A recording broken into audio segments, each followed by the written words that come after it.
Aujourd'hui, j'ai ma famille qui est venue me rendre visite. Ma mère qui n'était pas venue me rendre visite depuis que je suis aux États-Unis. Donc Les pains au chocolat. Personnellement, je suis plus pain au chocolat, mais les croissants sont très bons aussi. Et les petits cannelés. Ouais, les cannelés sont super bons. ouais, tout, quoi. Ouais, tout.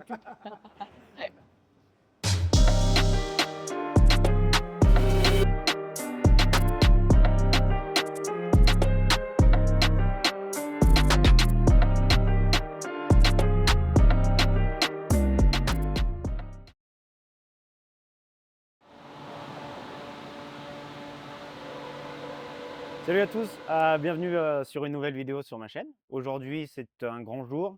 On a enfin déménagé dans notre nouvelle cuisine après 6 mois intenses de travail. On a terminé le projet. Ce matin même, on a reçu la proposition de l'inspecteur de la ville qui nous a dit que c'est bon, on pouvait, à partir d'aujourd'hui, on pouvait commencer à produire dans cette cuisine. Et donc du coup, dès qu'on a reçu cette nouvelle avec Thibaut, on allait chercher toutes nos machines à Culinex, où je vous avais déjà emmené. Et notre contrat avec eux là-bas se termine demain. Donc de toute façon, on n'avait pas trop le choix. On devait déménager dans ces 2 jours-là. Et on avait un peu la pression parce qu'on n'avait pas encore eu l'approbation par l'inspecteur. Et donc du coup, c'est ça qui nous avait fait bien stresser les derniers jours. Et donc du coup, voilà, on a fait tout le grand move aujourd'hui. Donc c'est un gros bazar derrière parce qu'on a tout ramené aujourd'hui. Maintenant, il va falloir trouver une place pour chaque chose. Et on va vous faire visiter un petit peu et vous montrer le avant et le après du projet.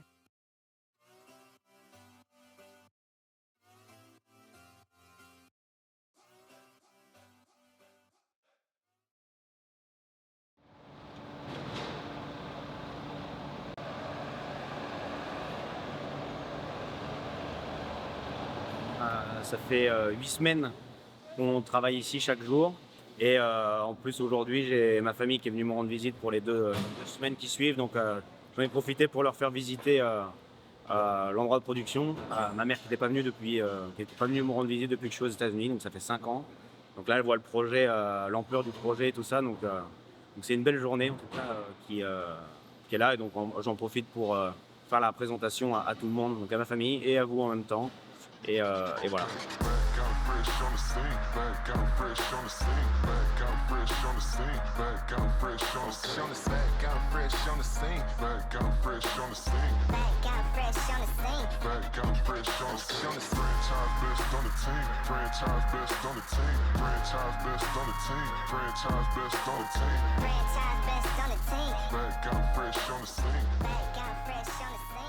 Alors, Seattle, super belle ville. Alors, on l'a voyait que par vidéo grâce à Renault et je suis vraiment contente d'être là parce que c'est vraiment une grande découverte. Les French Guys, félicitations à Renault parce que monter une entreprise en partant de rien, en France, c'est pas simple déjà, mais je pense que dans un pays étranger, c'est encore pire. Parce qu'on ne connaît pas toutes les règles, il faut s'y mettre. Et c'est vrai que Renault, nous, on est super fiers de toi. Et nous, quand on vient dans le Loiret, on est toujours super fiers de toi, de parler de notre neveu.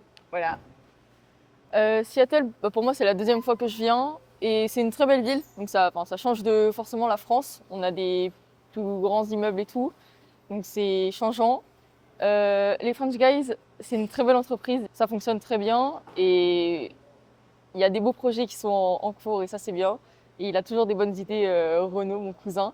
Donc je les félicite pour ce qu'il a créé. Et ouais, je suis fière de lui aussi. C'est On très très beau. reviendra pour voir l'évolution. Et les croissants, qu'est-ce que tu penses des croissants? Les croissants, ils sont très bons, effectivement. Les pains au chocolat. Personnellement, je suis plus pain au chocolat, mais les croissants sont très bons aussi. Et les petits cannelés. Ouais, les cannelés sont super bons. Ouais, tout, quoi. Ouais, tout.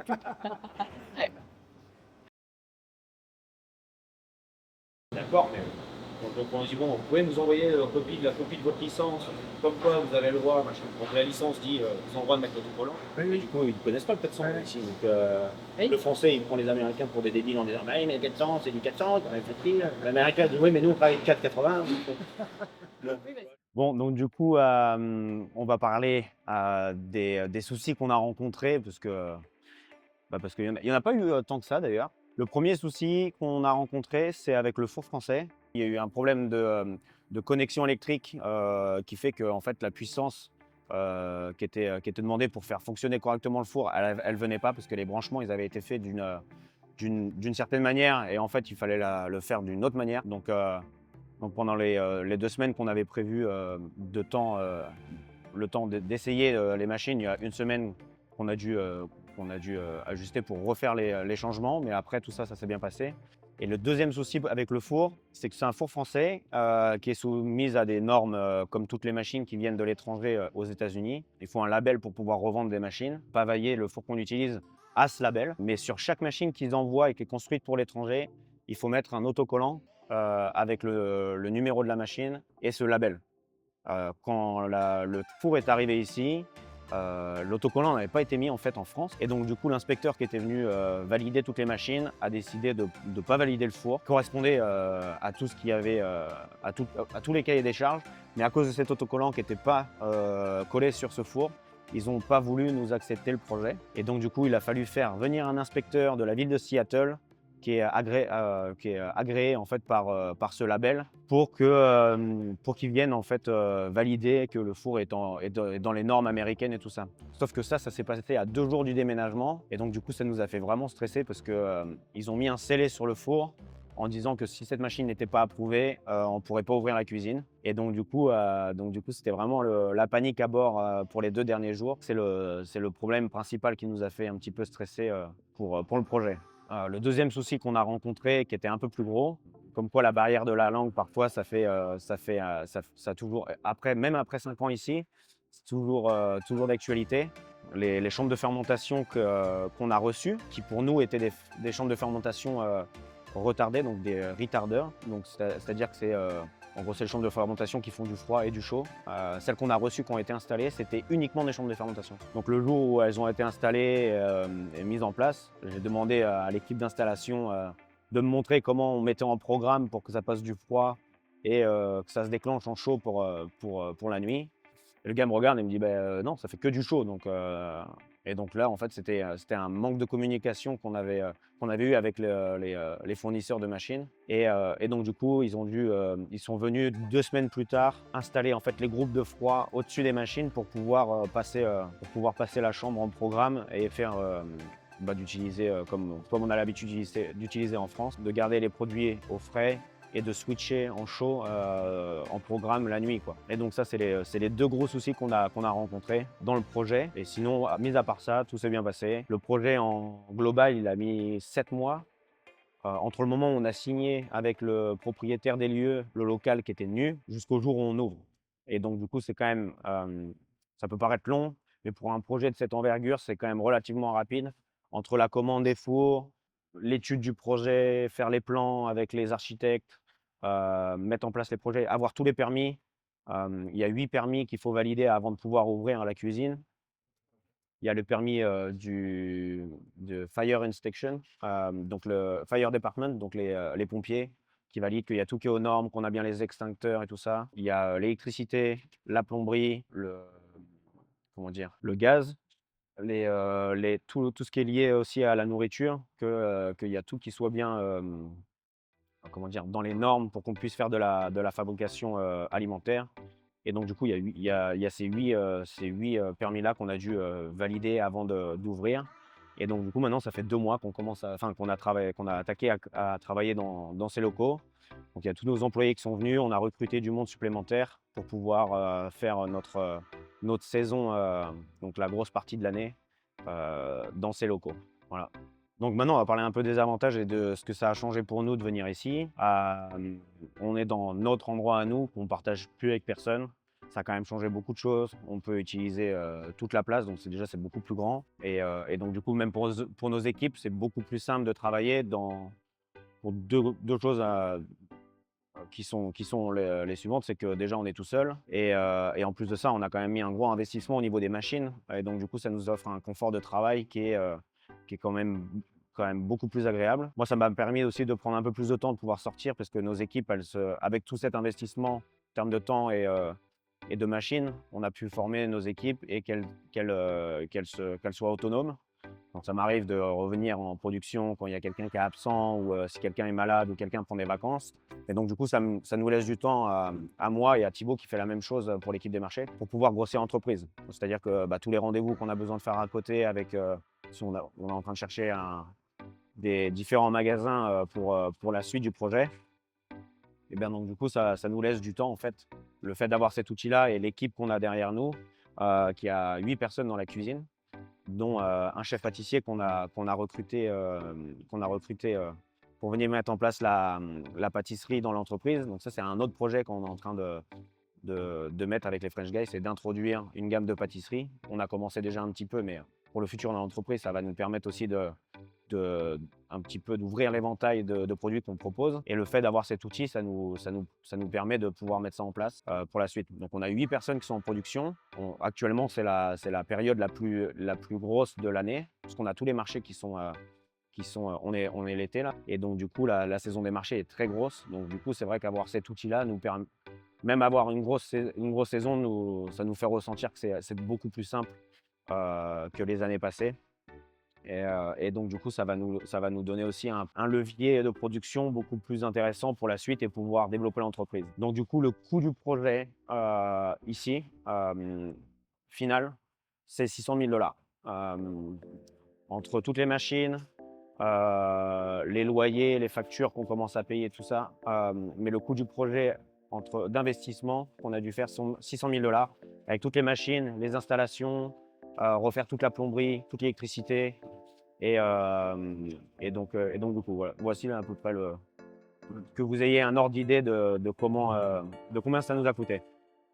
Voilà, maintenant le projet terminé. Donc j'espère que déjà vous avez aimé visiter un peu avec moi et suivre le projet qu'on a mis en place. Il y a plein d'autres projets qui vont arriver pour la suite. La conclusion un petit peu de ça, c'est qu'on a travaillé beaucoup avec Thibaut. Ça fait 4 ans que la société elle existe.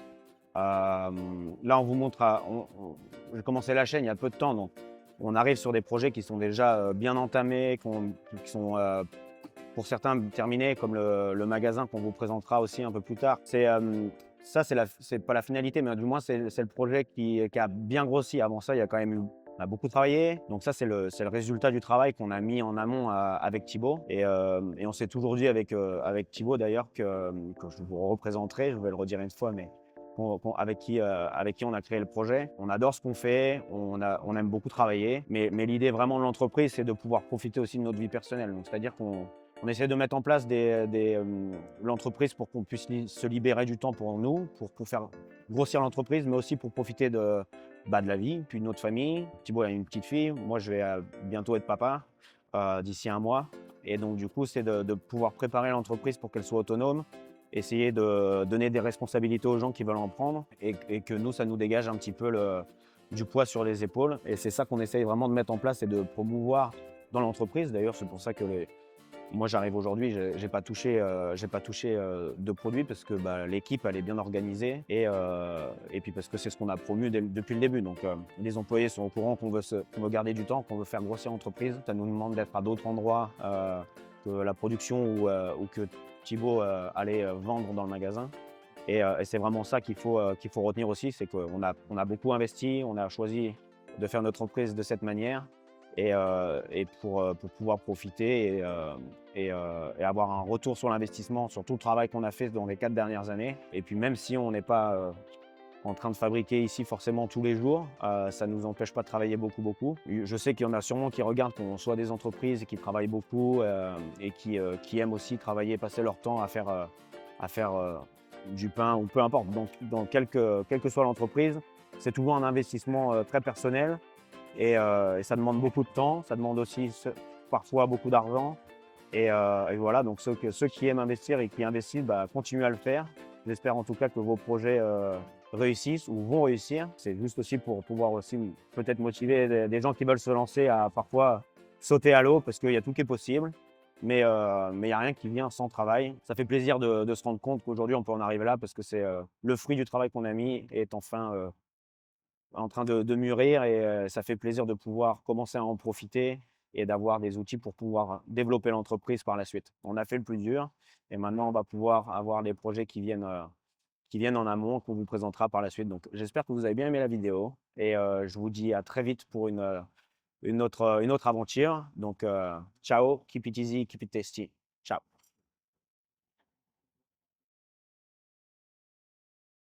Be 6, please. Just one? Thank you.